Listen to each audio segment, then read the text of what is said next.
Welcome to Hacking the Hustle. This is your host, Benji Sklar. Really excited to have Jacob Mendelson on the podcast today. What's up, Jake? How you doing, Benji? I'm great. So a little story background on Jake. Jake is from Baltimore. He went to Lewis and Clark, and he used to work at Rocket Trip, where I once almost went to go work for Jake, and have stayed in touch ever since. We grabbed coffee a few times in the city and really respect him. And now Jake is the head of sales for Brightflag, which is a software platform that enables organizations to take control of their legal spend. And Brightflag serves a global community of in-house teams and their vendors from its offices in Dublin, New York, and Sydney. And really excited to have Jake on the podcast to talk about how the coronavirus has impacted his job and what's it like to run the sales team. So let's just kick it off. How you doing, Jake? What's it like to be based in New York right now, and how are you managing your sales team remotely? Yeah, thanks. Thanks for the time, Benji. Yeah, things are good, which very thankful for. I know a lot of folks right now in SaaS are not feeling that way, in the business and the world in general. But in terms of, I guess I'll take that question in two points. One, just managing the team remote from New York right now, and then just how business is in general. On the first part, I think most SaaS companies have done fairly well transitioning to remote, just because I've been using Zoom for 4 years, right? And have managed folks remotely for a long time, right? I'd always prefer being in an office with my team. There's just more, osmosis learning, and people just move faster, really, right? You build a better camaraderie with the team, et cetera. But that's obviously not possible right now. So we've continued to use Zoom. We use Slack, obviously. Again, the transition has been pretty simple. I think the difficult piece with the transition has just been mental health for the team, and making sure everyone's doing okay. So I'm still in New York. My boss, my chief customer officer, is still in New York as well. We're all remote, obviously, but I have a team. One guy in Ireland, one guy in Sydney, Australia, and two folks who are based in New York but are not there right now. Right, they've gone home to their respective states, and what we do is we have a stand up every morning. Sans, the Australian guy, just because his hours are totally out of whack for the rest of us, but we have a stand up every single morning. We go through our goals for the day, which is what we did before this, but we also spend time asking, I have a little piece where each person says one word about how they feel, and one sentence on why. And it just gets people open. And we do fun things like people give tours of their home, or their work environment, their studio apartment, whatever. So no one's embarrassed about where they're working. This is a new world for every single person out there. So just trying to bring some joy in there, some fun, and we carry that into our calls today. When we get on a call with a new customer, or new prospect, excuse me, the first thing we do when we introduce ourselves is, when we ask them to introduce themselves, we say, tell us something, tell us the best thing about working from home, right? Just to lighten the mood, or what's your favorite sport? Because it does make a difference, and everyone is having a tough time out there. Yeah. So, we've transitioned pretty well. As like I said, it's just about keeping good tabs on your folks. In terms of business, we've been fortunate. Our business has done pretty well. Now, we've readjusted a lot of different things, but in terms of goals, et cetera, like most companies have. The biggest impact we've seen with coronavirus for the business has been specific industries where you'd expect it: airlines, energy, retail, right, where they're just hurting and they don't have any budget, and they're struggling to make it right to the other side. So that's impacted all those deals that were in our pipeline. They're obviously stalled, or we've lost them. Besides that, we've done pretty well. The bigger deals in our pipeline we've moved forward with, and I think it just speaks to the value that we provide as a product right now. Legal spend's going to increase.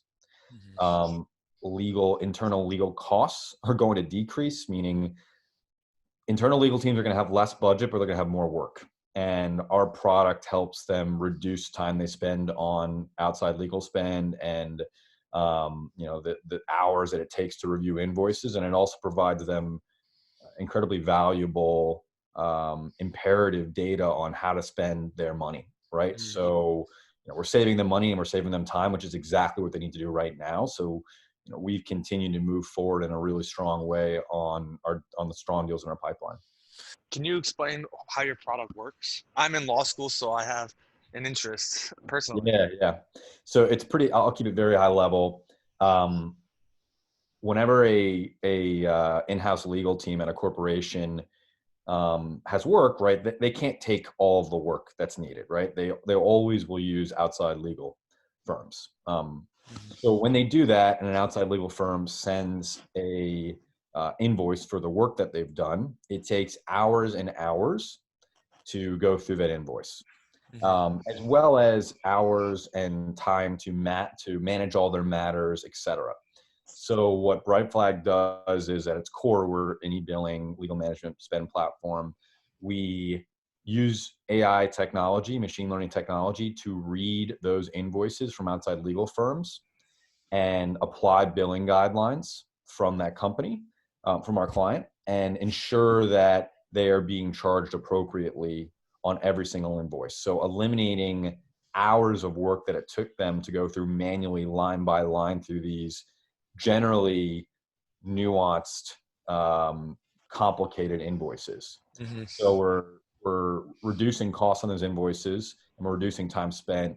And on top of that, we have a core matter management functionality that allows teams to understand matter by matter where their work is being done and manage that work.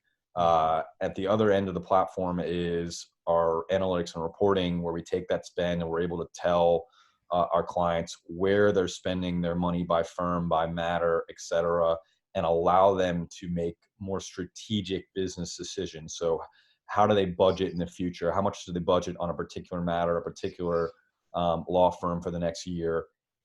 Which law firms are the best to use by price per matter? So what it really does is it gives them an opportunity to work smarter, but also make healthier decisions and more judicious decisions for the business.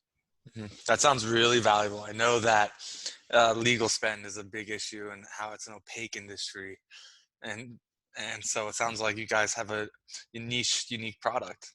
So, what are the biggest challenges you're facing as the head of a sales team? Challenges. I mean,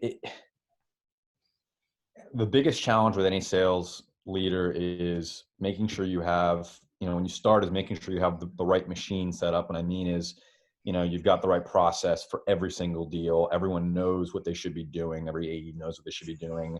Um, you have a process for everything, right? You have a Mhm. process for RFPs. You have a process for responding to inbound requests. You have a process for first calls, for demos, for ROI performances. And it's developing that process, which takes time, and then it's training your team on that process, which takes time. Mhm. The second I'd say is just setting a standard of excellence, right? Everything that is done with thoughtfulness, with preparation, and you're crystal clear about what the expectations are amongst every single team member. Mhm. And what you want to develop is an agreement with each AE on your team about what are the expectations, and that we agree with each other on each expectation for each big project that we work on, each big deal we work on, and we take accountability on everything that we do. I think it's setting that kind of culture, which takes a long time. And then ultimately, at the end of the day, you want to be able to trust your account executives to do great work when you're not there, because you're not going to be able to join every single call. Mhm. So it's building that culture and building that groundswell of best in class writing skills, best in class preparation skills for demo, best in class product knowledge, best in class prescriptive selling techniques, Sandler training techniques, all that kind of stuff. Mhm. So that the most important piece is your AEs are getting better every single day. Mhm.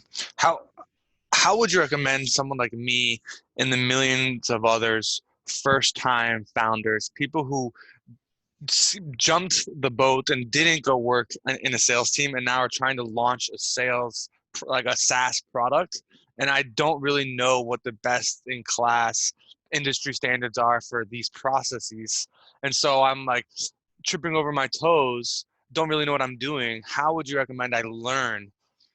And the answer not being go work for someone who knows Yeah, it. Like yeah, I just yeah. have to read a book or watch videos. Yeah, yeah. I mean, I would say, work with a strong consulting group once and try to get a good playbook. Topo is a good one.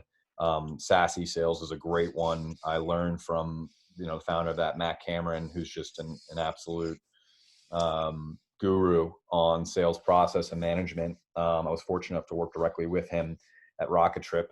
And I think that's if you're not gonna learn it just through osmosis, and you need a quick primer on that stuff. I think going to those consulting shops can be really really helpful, and they can ultimately you want to do is you want to develop a playbook, right? You want to have a plan for every single step in the process in your sales process, Mm-hmm. right? So you know exactly what you need to do, and ultimately, more importantly, when you hire people, they know what they need to do and you can teach them, Mm-hmm. right? There needs to be processes for that first call. What are the questions we need to ask, right? What are the attitudes we want to achieve on that call?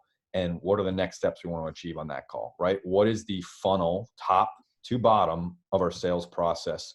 And what is the plan for each particular process, right? How do we prepare for each call? How do we move each deal into the next phase of that process? I just took notes. That was really good.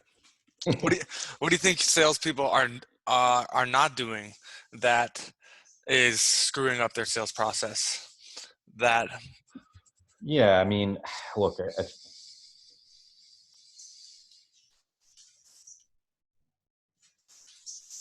the best thing you can do as a salesperson is, in my opinion, is just put thought into everything you're doing. Um, Make sure you're put process and thought, right? It's an art and a science. The science is, are you following up on a cadence schedule, right? Are you, making ensuring that your every single piece that you need to get done for a particular deal, whether you have action items for responding to product questions or getting over them a contract, you're getting that done in a timely manner, right? I have a rule, respond. You have to respond to a prospect's email within, I say, 12 hours at the latest, mm-hmm, right? You're polished, you're professional 100% of the time with your prospects, mm-hmm, right? There's no typos. You're a strong writer. You take the time to write the right email and not just get it out quickly. You don't half-ass anything. I think mm-hmm, that's the big piece, right? You don't half-ass anything. You do strong prep work. You have a big demo. Get the right internal stakeholders in the room, whether it's going to be your boss, whether it's going to be CEO, whether it's going to be a sales consultant on our end. Get them in a room beforehand, do prep work, lay out the plan for the call. How is the structure going to go, right? What's the agenda? Go through go through the presentation with them, go through the demo, do a dry run. If you're doing that kind of preparation and you come prepared, you're going to do well.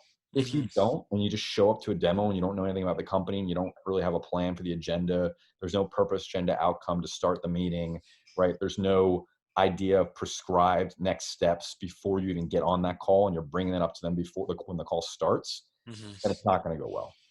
That's really good. What are some tips you have for hiring SDRs and account executives?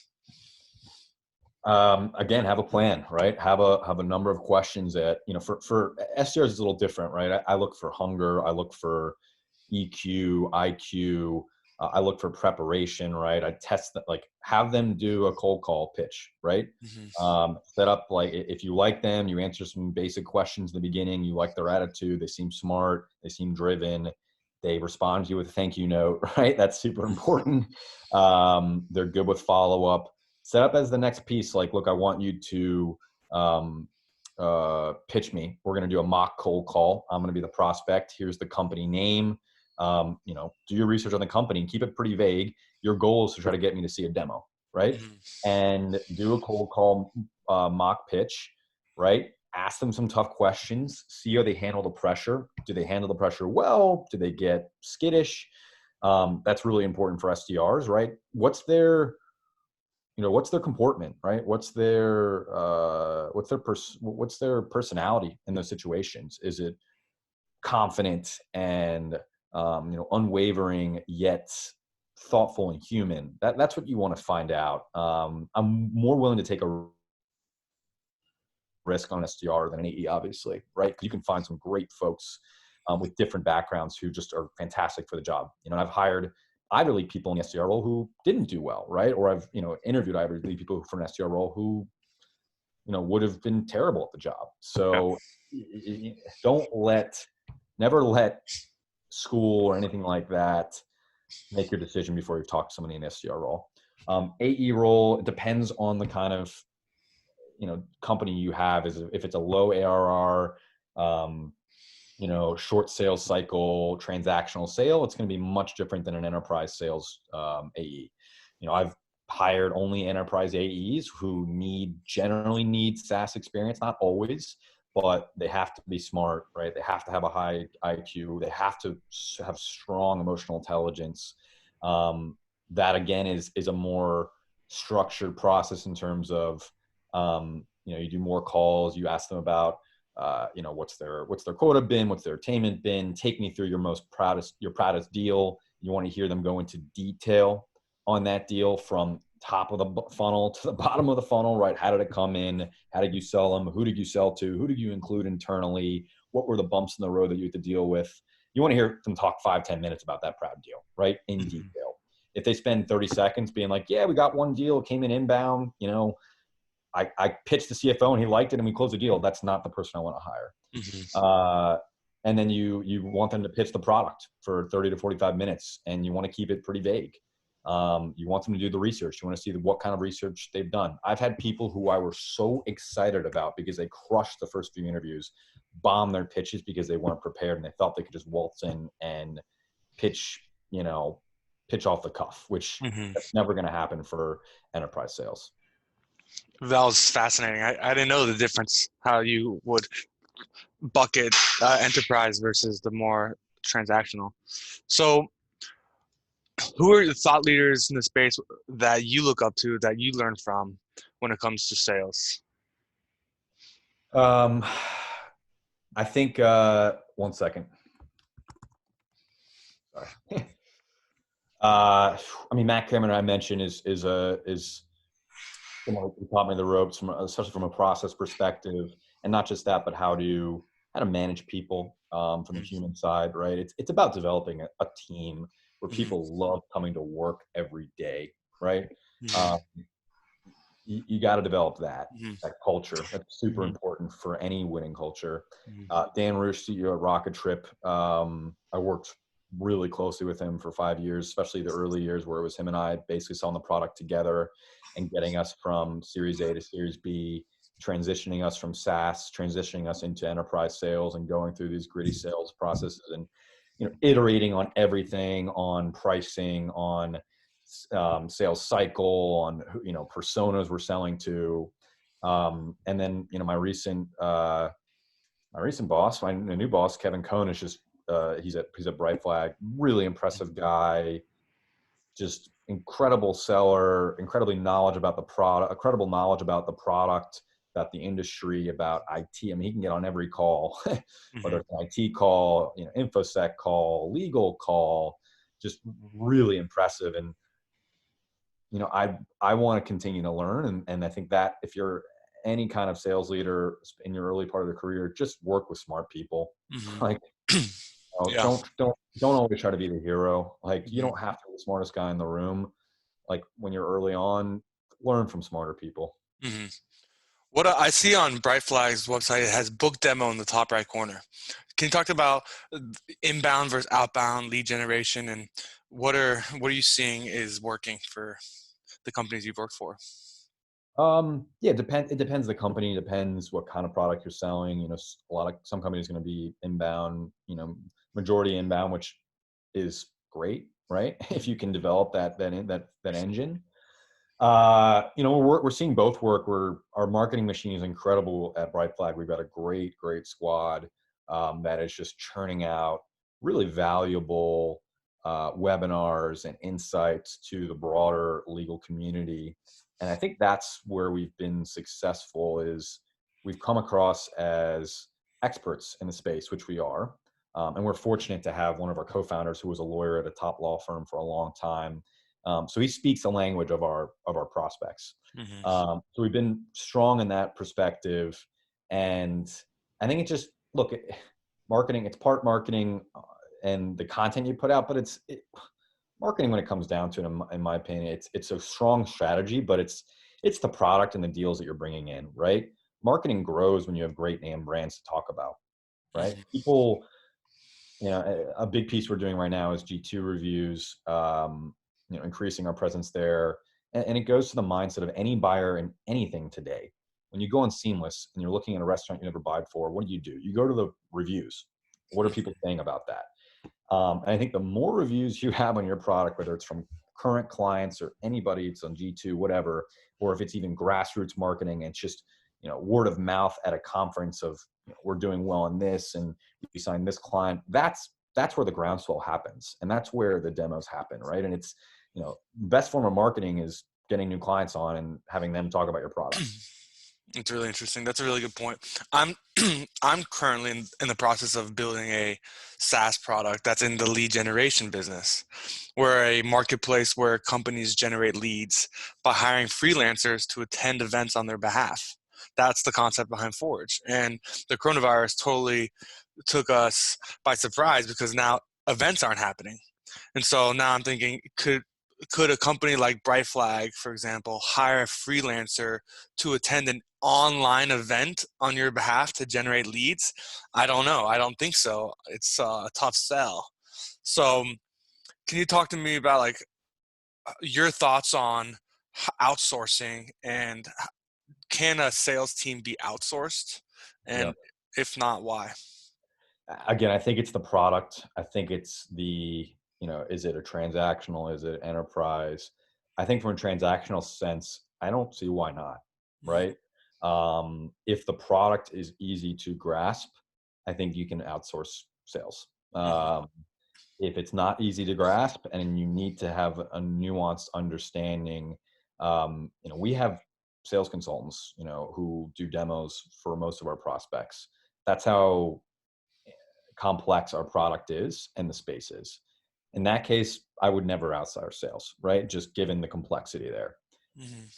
Without a lot of complexity, I think you can do that, right? And I think in a lot of cases, it will be judicious in that from a leader standpoint to potentially do that because it'll probably cost you less money, right? And costs are always super important.